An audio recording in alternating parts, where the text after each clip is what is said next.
नमस्कार दोस्तों, हिंदी ग्रामर वाला चैनल पर आपका स्वागत है। आज हम पढ़ने वाले हैं क्रिया।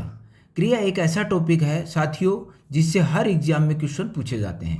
क्रिया टॉपिक को विशेष कॉन्सेप्ट के साथ आज हम पढ़ने वाले हैं, तो बने रहें मेरे साथ। स्टार्ट करते हैं आज की क्लास। क्रिया क्रिया किसे कहते हैं? तो क्रिया की पहले देखेंगे क्रिया है क्या। तो क्रिया साथियों एक विकारी शब्द है और विकारी का अर्थ होता है परिवर्तन।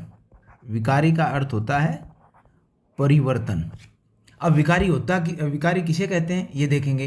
विकारी है वे शब्द जिनका लिंग, वचन, कारक एवं काल के अनुसार उसके रूप परिवर्तित होते हैं, वो क्या कहलाता है? विकारी कहलाता है। अब जैसे मैं इससे पहले मैं आपको एक उदाहरण देके बताता हूँ। राम आम खाता है, राम आम खाता है, और यहाँ पे लिख दिया सीता आम खाती है। अब दोनों की क्रिया में परिवर्तन हो रहा है। क्यों हो रहा है? यहाँ पे खाता है और यहाँ पे खाती है। क्यों हो रहा है? क्योंकि यहाँ पे राम क्या है? पुल्लिंग है, और सीता क्या है? स्त्रीलिंग है। तो स्त्रीलिंग है तो क्रिया भी स्त्रीलिंग में बदल रही है। और क्रिया अगर कर्ता राम है, कर्ता पुल्लिंग है, तो वो किस में बदल रहा है? वो भी पुल्लिंग में बदल रहा है। ये ध्यान रखना है। तो ये विकारी शब्द है। विकारी का मतलब परिवर्तन होना। किसमें? किसके अनुसार? लिंग, वचन, कारक एवं काल के अनुसार। अब देखिए क्रिया का अर्थ। क्रिया का अर्थ होता है कार्य करना। कार्य करना या किसी काम का करना या होना पाया जाता है, उसे क्या कहते हैं? क्रिया कहते हैं। अब क्रिया की परिभाषा देखें। जिस शब्द से किसी कार्य के करने या होने का बोध होता है उसे क्या कहते हैं? क्रिया कहते हैं। जैसे खाना, पीना, दौड़ना, नहाना। ठीक है, आगे देखें धातु। अब धातु क्या है? क्रिया के मूल रूप को क्या कहते हैं? धातु कहते हैं। और संस्कृत में क्या होती है? संस्कृत में बोलेंगे धातु, और हिंदी में वही धातु जब ना लग जाता है तो वो क्या किस में बदल जाती है? क्रिया में बदल जाती है। धातु से ही क्रियापद का क्या होता है? निर्माण होता है। जैसे अब यहाँ पे नीचे दिया है, वो देखेंगे कि धातु कितने प्रकार की होती है? 2 प्रकार की होती है। कौन कौन सी? पहली है मूल धातु। तो ये क्या होती है? ये स्वतंत्र होती है तथा किसी अन्य शब्द पर निर्भर नहीं रहती। अब जैसे पढ़ तो ना लग गया पढ़ना, लिख ना लग गया लिखना, खेल ना लग गया खेलना। दूसरी इसमें है वो है यौगिक। यौगिक धातु, योग प्लस इक। योग प्लस इक मतलब ये धातु है किसी के योग से मिलकर बनी है। अब सामान्य धातुओं में प्रत्यय लगाकर, क्या लगा करके? प्रत्यय लगा करके या अन्य तरीके से परिवर्तन करके जो नया रूप बनता है या नया रूप जो बनाया जाता है वो क्या कहलाता है? यौगिक धातु। जैसे पढ़ना, तो पढ़ना है तो इसका क्या बन गया? पढ़ाना। इसमें आना बन गया पढ़वाना, इसमें वाना लग गया, तो ये प्रत्यय लग जाते हैं। तो वो धातु कौन सी हो जाती है? यौगिक धातु। अब एक रूप अपने को क्रिया का क्या देखने को मिलता है वो देखें, इंपॉर्टेंट है ये इंपॉर्टेंट है। क्रिया का साधारण रूप क्रियार्थक संज्ञा का काम भी करता है। क्या काम करता है? कि अगर क्रिया का साधारण रूप है तो वो भी क्रियार्थक संज्ञा का काम करता है। जैसे उदाहरण दिया है यहाँ पे, सुबह का घूमना बहुत अच्छा होता है, या राम सुबह घूमता है। तो यहाँ पे घूमना क्या हो गया? घूमता है, ये क्रिया हो गई। लेकिन वही क्रिया यहाँ पे इस वाक्य में क्या काम कर रही है? देखिए, सुबह का घूमना बड़ा ही अच्छा होता है। तो ये जो घूमना है ये यहाँ पे किस रूप में काम कर रहा है? ये कर रहा है क्रियार्थक संज्ञा के रूप में यहाँ पे काम कर रही है। संज्ञा क्या काम कर रही है यहाँ पे? क्रियार्थक संज्ञा के रूप में काम कर रही है। क्रिया जो है वो क्रियार्थक संज्ञा के रूप में काम कर रही है। आगे देखें, अब इसके देखेंगे प्रकार। क्रिया के प्रकार, तो प्रकार हैं वो साथियों 3 प्रकार के होते हैं। पहला है वो यहाँ पे होगा कर्म के आधार पर। ये एग्जाम में क्वेश्चन पूछा जाता है कि कर्म के आधार पर क्रिया कितने प्रकार की होती है। तो कितने प्रकार की होती है? कर्म के आधार पर क्रिया 2 प्रकार की होती है, अकर्मक और सकर्मक। और दूसरा भाग है वो है रचना के आधार पे, प्रयोग एवं संरचना या रचना के आधार पे क्रिया। तो वो कितनी है यहाँ पे? एक तो प्रेरणार्थक क्रिया, पूर्वकालिक क्रिया, संयुक्त क्रिया, नाम धातु क्रिया, सजातीय क्रिया, अनुकरणात्मक क्रिया, सामान्य क्रिया और सहायक क्रिया। और अंतिम जो है तीसरा जो भाग है वो है काल के आधार पे। किसके आधार पे? काल के आधार पे। वर्तमान कालिक क्रिया, भविष्यकालिक क्रिया और भूतकालिक क्रिया। ये हैं क्रिया के प्रकार। अगर आपसे पूछा जाता है कर्म के आधार पर क्रिया कितने प्रकार की होती है, तो कितने प्रकार की होगी? 2 प्रकार की। अगर आपसे पूछा जाए काल के आधार पर क्रिया कितने प्रकार की होती है, तो ये होती है 3 प्रकार की। ये अपने को यहाँ पे ध्यान रखना है। आगे देखें। अब सबसे पहले हमने क्या लिया है कि जब हम क्रिया कर रहे हैं उससे पहले हमें कुछ बातें, विशेष बातें क्रिया करने से पहले देख लेनी है। अगर ये चीज़ आप अच्छे से कर लेंगे, याद रहेंगी और इनको अप्लाई करेंगे क्रिया करने से पहले, तो आप क्रिया का कोई भी क्वेश्चन है वो गलत नहीं करेंगे। अब क्रिया करने से पहले क्या करना है, विशेष बातें ध्यान रखनी है। वो देखें, पहली बात क्या बता रहा है यहाँ पे कि क्रिया के तुरंत पहले, क्रिया के तुरंत पहले हमें क्या, किसे या किसको लगाकर प्रश्न बनाएंगे या प्रश्न करना चाहिए। यदि आपको उत्तर प्राप्त होता है तो वह सकर्मक क्रिया होगी और अन्यथा आकर्मक क्रिया होगी। जैसे उदाहरण लिया हमने, सरिता नाटक देख रही है। देख रही है, ये देख रही है, ये क्या है? क्रिया है। और क्रिया से पहले क्या क्या करना है अपने को? क्वेश्चन क्या करना है? क्या, किसे, किसको। क्या से करेंगे? सरिता क्या देख रही है या क्या देख रही है? क्या देख रही है। ये हमने क्वेश्चन किया तो हमें उत्तर मिल गया नाटक। क्या मिला? नाटक। अगर हमें उत्तर मिल जाता है तो उसमें कौन सी क्रिया होगी? सकर्मक क्रिया। अन्यथा क्या होगी? अकर्मक क्रिया। अब देखें, दूसरा इसमें महत्वपूर्ण बात क्या है, ये आपको बहुत कम देखने को मिलेगी। अब देखें कि सकर्मक से अकर्मक क्रिया कैसे बनाते हैं, अब वो समझेंगे यहाँ पे। तो जैसे आ है, आ से ए में बदलना। आ से ए में कैसे बदलेंगे, पहले इसको अच्छे से समझें। जैसे शब्द है बांध, तो यहाँ पे बा के अंदर क्या है? आ, और ये किस में बदल रहा है? ए में। ए में बदल रहा है। किस में बदल रहा है? ए में बदल रहा है। अगर आ है वो ए में बदल जाए तो आ जो है वो तो क्या होगी? सकर्मक क्रिया। और जो ए में बदलेगी वो क्या हो जाएगी? अकर्मक क्रिया। और ऐसे ही यहाँ पे देखिए भगा, यहाँ पे क्या है? आ, और आगे यहाँ पे क्या हो गया? ए। तो ये आ है, ये किस में बदल गया? ए में बदल गया। जैसे चोर भाग गया, जैसे चोर भाग गया, तो इसमें क्या है? चोर भाग गया। हमने लिया चोर भाग गया, तो इसमें कौन सी क्रिया है? इसमें अकर्मक क्रिया है। और चोर, पुलिस ने चोर को भगा दिया। पुलिस ने चोर को भगा दिया, चोर को भगा दिया, तो यहाँ पे कौन सी क्रिया हो जाएगी? यहाँ पे सकर्मक क्रिया हो जाएगी। ये अपने को ध्यान रखना है। अब इसमें दूसरी बात क्या कह रहा है कि बड़ी ई है वो किस में बदले? छोटी ई में। जैसे सी, दर्जी ने कपड़े सी दिए, तो यहाँ पे क्यों, कौन सी क्रिया हो जाएगी? ये हो जाएगी सकर्मक। और कपड़े सिल गए, कपड़े सिल गए, तो इसमें कौन सी क्रिया हो जाएगी? अकर्मक। फिर है ए, ए किस में बदल रहा है? ई में। जैसे देख, यहाँ पे क्या है? ए, ये किस में बदल रही है? ई में। और ऐसे ही ये क्या है? खेलना, तो ये क्या है? खे, ए है, और ये किस में बदल रहे हैं? ई में। ठीक है। फिर ओ है वो ऊ में बदलता है। ओ, जैसे ये ओ है, ऊ में बदला, ये ओ। गाड़ी रुक गई, अब देखो रुक गई, गाड़ी रुक गई, तो गाड़ी रुक गई, तो इसमें कौन सी क्रिया होगी? इसमें अकर्मक क्रिया होगी। और गाड़ी रोक दी, गाड़ी रोक दी, इसमें कौन सी क्रिया होगी? तो इस रोक में क्या आ जाएगी? वो हो जाएगी आपकी सकर्मक क्रिया। ठीक है।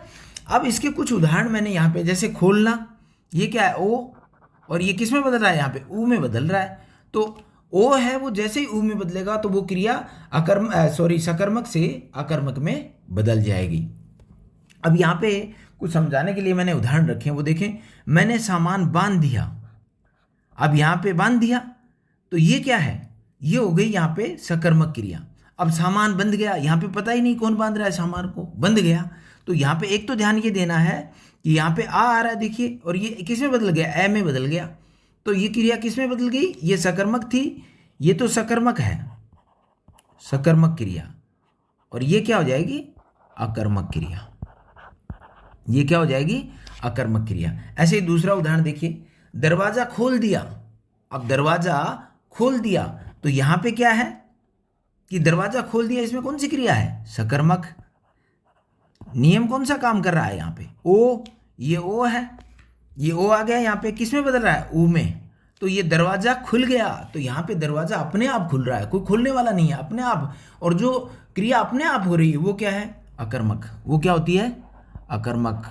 यहाँ पे कोई कार्य करता हुआ नहीं दिख रहा है, दरवाजा खुल गया, वो किससे खुला है पता नहीं अपने को, तो ये अकर्मक है। और दरवाजा खोल दिया तो ये हो जाएगी सकर्मक क्रिया। तो ये छोटी छोटी बातें हैं, लेकिन ये आपको जब आप कोई भी क्वेश्चन क्रिया का करेंगे तो उसमें आपको बहुत हेल्प करने वाले हैं। अब देखें कुछ विशेष बातें कि संप्रदान कारक में सकर्मक क्रिया होती है। संप्रदान कारक का कोई भी वाक्य आता है तो वो क्या हो जाएगा, हमेशा सकर्मक क्रिया ही होगी। जैसे पुलिस ने चोर को दंड दिया, देना। देना के अर्थ में क्या आ जाएगा, देना के अर्थ में क्या आता है, संप्रदान कारक आता है। तो पुलिस ने चोर को दंड दिया, तो इसमें कौन सी क्रिया हो जाएगी, सकर्मक क्रिया। आगे वाली महत्वपूर्ण बात क्या है, ये वेरी इंपॉर्टेंट है, अगर ये आप अच्छे से याद रख लेंगे तो ये भी आपको क्रिया पहचानने में काफ़ी मदद करेगी। ने परसर्ग होने पर क्रिया क्या होती है, सकर्मक होती है। अगर ने परसर्ग मिल जाता है, जैसे राधा ने, ये देखिए ने, यहाँ पे भी ने है, अगर आपको ने मिल जाता है ने परसर्ग, तो निश्चित रूप से वहाँ पे क्रिया कौन सी होगी, सकर्मक क्रिया होगी। राधा ने नृत्य किया, राधा ने नृत्य किया, तो इसमें कौन सी हो जाएगी, सकर्मक क्रिया होगी। अब इससे आगे वाला देखें, अधिकरण कारक। तो अधिकरण कारक में क्रिया अकर्मक होती है। अब अधिकरण कारक क्या है, मैं पर, तो चिड़िया या पक्षी आकाश में उड़ रहे हैं या उड़ते हैं, है ना, पक्षी पेड़ पर बैठे हैं, तो यहाँ पे इस तरीके के जो वाक्य आते हैं वो किस में आ जाएंगे, अधिकरण कारक में। और अधिकरण कारक में क्रिया प्राय क्या मिलती है आपको, अकर्मक क्रिया मिलती है। क्या मिलती है, अकर्मक क्रिया मिलती है। आगे देखें, जो क्रियाएं अनायास होती हैं, अनायास का मतलब होता है बिना प्रयत्न के। अनायास का क्या मतलब होता है, बिना प्रयत्न के, बिना प्रयास के।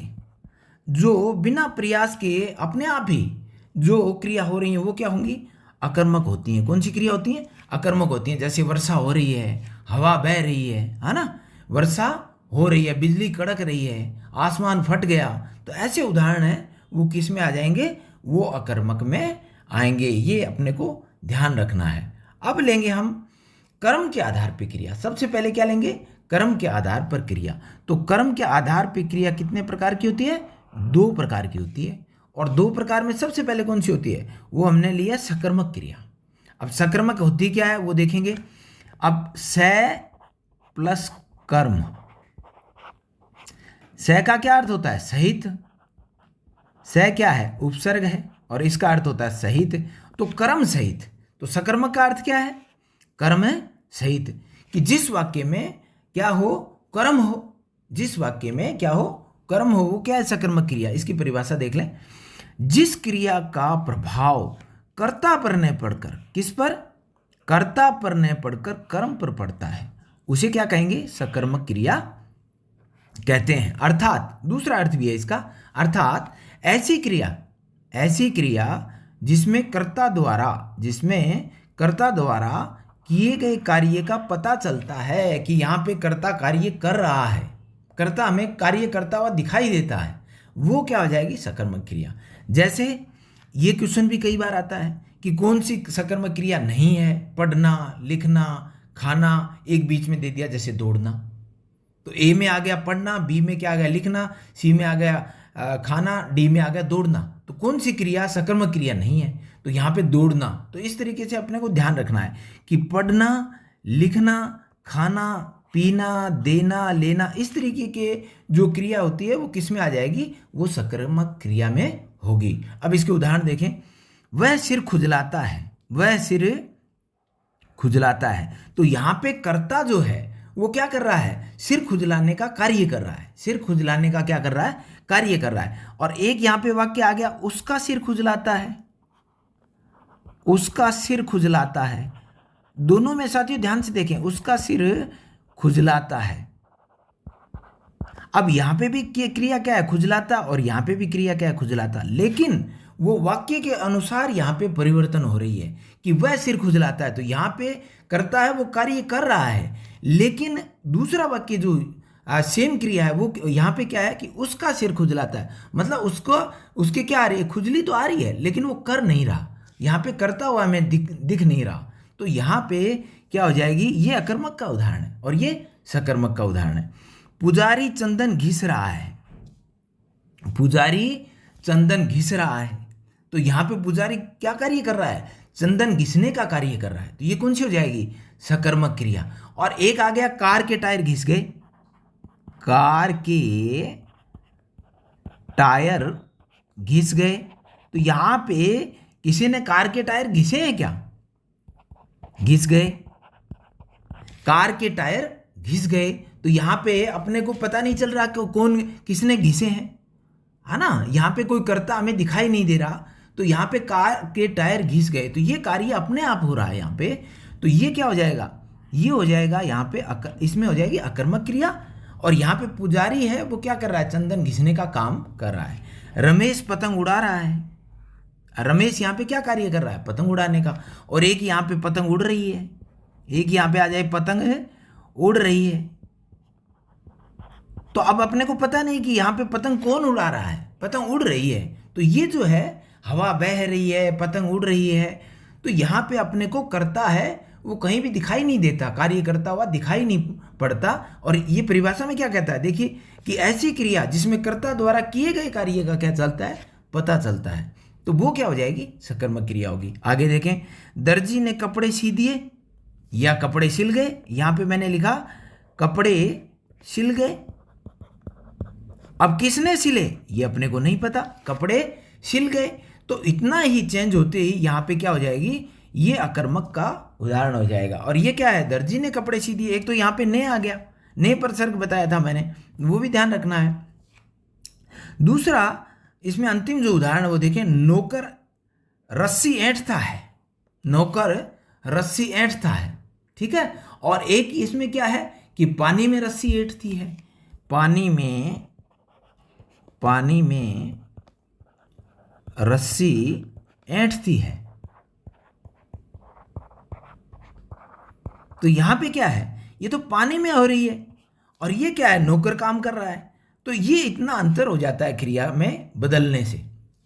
ये किसका उदाहरण हो गया, ये सकर्मक का उदाहरण हो गया। आगे देखें, अब लेंगे दूसरी है इसमें अकर्मक, तो ये ए प्लस कर्म, ए का अर्थ क्या होता है साथियों, ए जो उपसर्ग है उसका अर्थ होता है बिना, और बिना कर्म के, तो यहां पे क्या हो जाएगा, जो कर्म रहित हो, तो अकर्मक का अर्थ हो जाएगा कर्म रहित, जिसमें जिस वाक्य में कर्म ना हो, और सकर्मक में क्या है, कर्म सहित, तो जिस वाक्य में कर्म हो। तो यहाँ पे इसकी परिभाषा देखें, जिस क्रिया का फल कर्ता पर पड़ता है, किस पे पड़ता है, कर्ता पे, ना कि कर्म पे। उसमें क्या पड़ रहा था, कर्ता पे ना पढ़ के कर्म पे पड़ रहा था, और यहाँ पे क्या पड़ रहा है, कर्ता पे पड़ता है, वह क्रिया क्या कहलाती है, अकर्मक क्रिया कहलाती है। जैसे इसमें आ गया उदाहरण, वही एग्जाम में फिर कई बार पूछे जाते हैं ये, जैसे चलना, फिरना, दौड़ना, और एक आपको क्या दे दिया इसमें, सकर्मक का पढ़ना दे दिया, क्या दे दिया, पढ़ना दे दिया, तो कौन सा अकर्मक का उदाहरण नहीं है, इस तरीके से भी पूछ सकते हैं।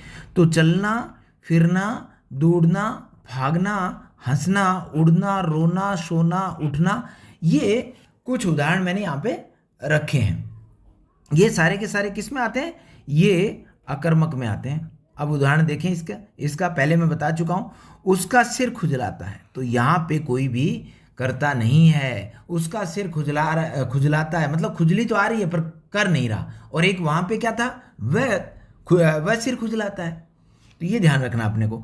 उसका जूता काटता है, और एक आ गया कुत्ता काटता है, एक आ गया कुत्ता काटता है, तो कुत्ता काटते ही क्या आ जाएगा, ये सकर्मक हो जाएगी, क्या हो जाएगी, ये सकर्मक क्रिया हो जाएगी। और ये क्या है, उसका जूता काटता है, मतलब काट रहा है, तो अपने को वहाँ पे कोई भी काम है वो अपने आप हो रहा है, हम कर नहीं रहे।